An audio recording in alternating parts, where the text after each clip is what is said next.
Have you ever noticed how some older men walk into a room and immediately seem magnetic, while others, even with good intentions, somehow make women uncomfortable? It is not always about money, status, or looks. It is about the way they carry themselves, the way they think, and the way they respond to the world around them. If you are over 45, maybe divorced, maybe still married, or maybe starting over, this message is for you, because how you show up today, in this stage of your life, will decide if people feel respect and warmth toward you, or if they quietly pull away. And what I want to share with you are 3 common traps. 3 habits that can make an older man seem creepy without even realizing it.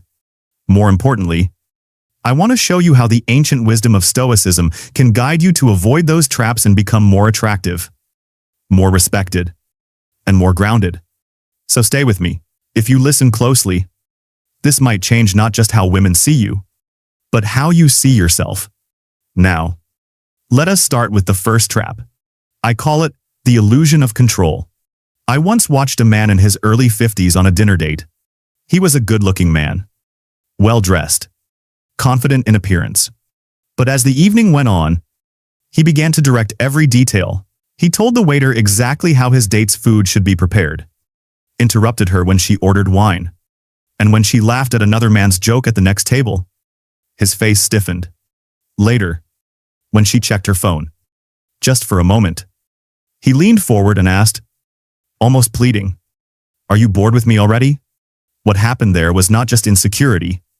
It was an attempt to control how she felt. He wanted to control her smile, her attention, her reaction, and that energy was suffocating. Instead of making her feel special, it made her feel watched, managed, even judged. Stoicism teaches something very different. It says that we control only our thoughts, our choices, our actions. We do not control other people. We do not control the outcome of an interaction. When an older man forgets this, he starts chasing approval. He overcompliments. He tries too hard. And when the response is not what he expected, his disappointment spills out. Women feel that desperation instantly. It signals that his happiness depends on them, that his sense of worth is not secure inside himself, and that, no matter how subtle, feels heavy, even creepy. But when a man learns to let go of outcome, something powerful happens. Imagine the same dinner, but this time the man simply orders his meal, asks her what she enjoys, listens with genuine curiosity. If she smiles at someone else's comment, he smiles too, because he is not threatened. If she checks her phone, he takes a sip of water and waits calmly. He knows that his peace is his responsibility, not hers. That calm, that indifference to whether he wins her approval in every moment, is not coldness. It is strength. It is the kind of presence that Stoics like Marcus Aurelius wrote about. He offers his best self. He acts with virtue. And then he lets go of what is not in his control. And paradoxically, that very detachment, that refusal to beg for approval, is what makes him deeply attractive. Because a man who is secure in himself, who does not crumble at rejection, creates space where a woman feels free. Free to be herself, free to connect, or free to walk away without drama. And freedom, for anyone, is the most magnetic gift you can give. This is the first step to moving away from being seen as creepy. It is not about controlling people. It is about mastering yourself.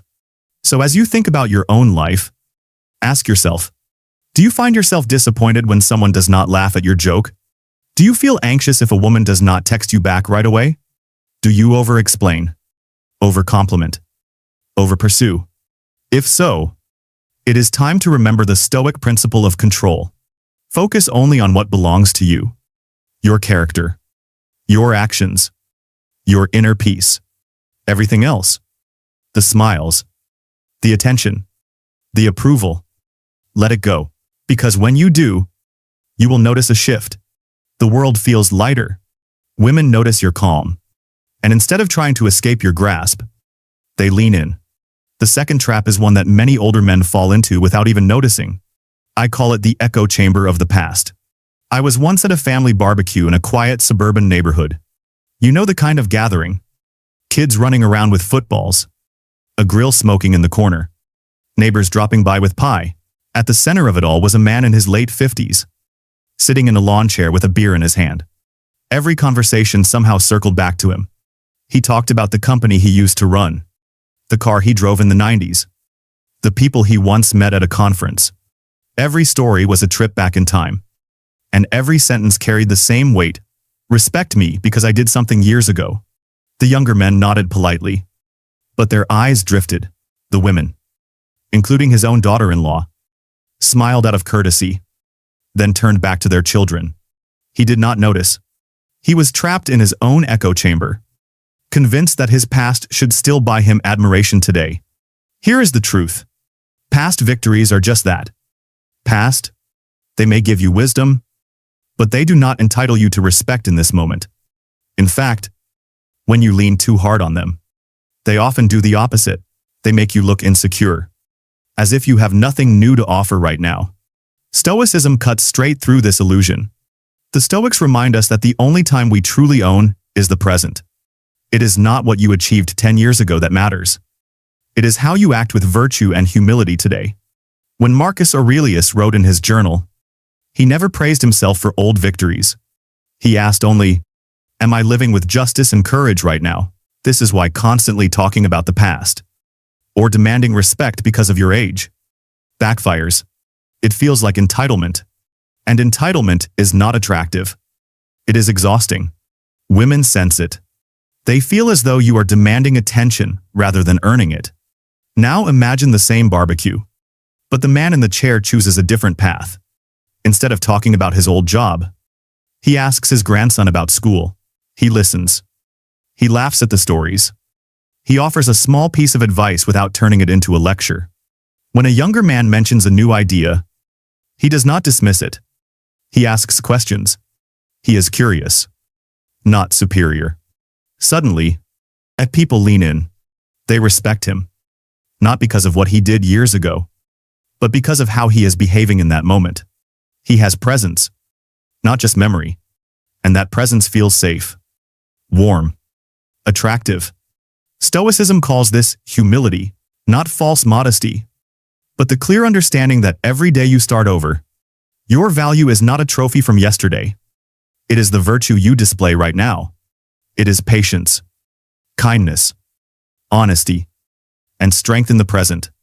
For many older men, this is hard to swallow. We want to believe that the sacrifices we made in our 30s or 40s guarantee us a kind of permanent respect. But life does not work that way. Respect must be renewed every day. It is like trust, fragile, alive, and tied to what you do now. So I ask you, do you find yourself telling the same old stories again and again? Do you catch yourself correcting younger people, dismissing their views because they have not lived as long as you? Do you secretly believe that your age alone should grant you deference? If so, you may already be pushing people away, not with anger, but with the weight of your ego. And here is the good news. The moment you shift your focus from the past to the present, everything changes. You discover new conversations. You connect with your children and grandchildren in ways you never did before. You become someone people look forward to being around, not someone they politely endure. A Stoic man does not need to broadcast his past. His dignity speaks for itself in how he listens, how he treats others, how he shows patience in small things. That is the kind of man women respect. That is the kind of man anyone respects. So the lesson here is simple. Do not let your past be your prison. Let it be your teacher. And then step fully into the present.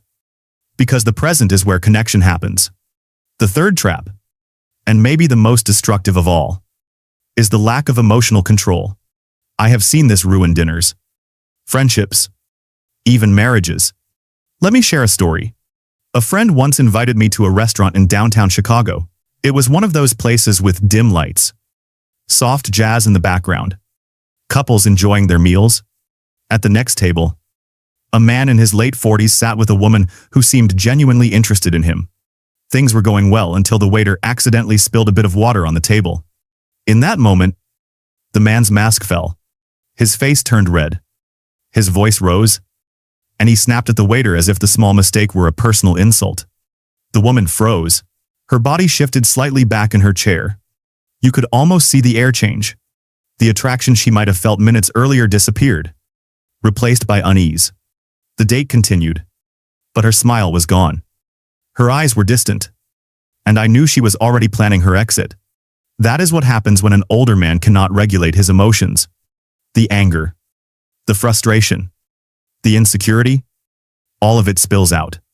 And instead of strength, he projects instability, and instability feels unsafe. Stoicism teaches the exact opposite. The Stoics spoke of apatheia, not apathy in the cold sense, but freedom from destructive passions. It means you still feel, you still care, but you are not a slave to anger, fear, or insecurity. Marcus Aurelius reminded himself every morning that people would be rude, careless, even cruel. But none of that had the power to disturb his inner calm, unless he gave it permission.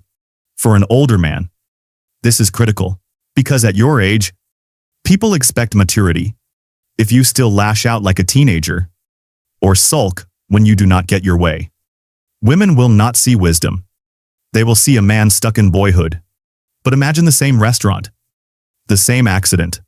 The water spills, the waiter apologizes, and the man simply smiles, helps wipe the table, maybe even cracks a light joke to ease the tension. What does the woman feel then? She feels safe. She feels she can trust him not to explode over small things. She sees calm strength, and that calm strength is magnetic. It tells her, here is a man who can handle life's ups and downs, who will not crumble under pressure, who knows that his peace is his own responsibility. This is the climax of our message, because out of all three traps, emotional reactivity is the most dangerous. It does not just make you seem unattractive. It makes you seem unsafe. And once a woman feels unsafe, even slightly, she will never look at you the same way again. So what is the resolution? How do you fix this? The answer is not to suppress your emotions or pretend you are a robot. The answer is to practice control, to pause before you react, to remember that you cannot control the world, but you can always control your response. The next time you feel anger rising, take a breath. The next time insecurity whispers in your ear, remind yourself that your worth does not depend on someone else's approval. The next time you want to lash out, ask yourself, will this action serve my peace or destroy it? This is Stoicism in practice. It is not theory. It is not history. It is a way of living. Right now. At the dinner table. At the office. With your family. And here is the deeper truth. When you master your emotions, you are no longer at the mercy of life's chaos. You become an anchor. People, especially women, I sense it immediately. They lean toward that stability. Because in a world full of noise and anger, calm is rare. And calm is powerful. So let us bring it all together. There are three traps that can make an older man seem creepy. The illusion of control, the obsession with the past, and the lack of emotional regulation. Each one robs you of presence. Each one weakens the respect and attraction you might otherwise enjoy. But with the wisdom of Stoicism, you can turn each trap into a lesson. You learn to let go of outcomes and focus only on your own actions. You stop living in the shadow of old victories and start showing up with humility in the present. You stop reacting like a child and begin responding like a man of strength. And when you do, everything shifts. You no longer chase respect. You embody it. You no longer demand attention. You inspire it. You no longer fear rejection. Because your peace does not depend on anyone else. That is the path of the Stoic man. That is the path away from being creepy, toward being someone women trust, admire, and want to be near. So, if this message resonates with you, take it seriously. Look at your own patterns, your own reactions, and ask where you can practice more control, more humility, more calm. Because the truth is simple. It is never too late to change. Whether you are 45, 55, or 75, you can choose today to live with dignity, with patience, and with strength. Stay strong, stay calm, and stay wise.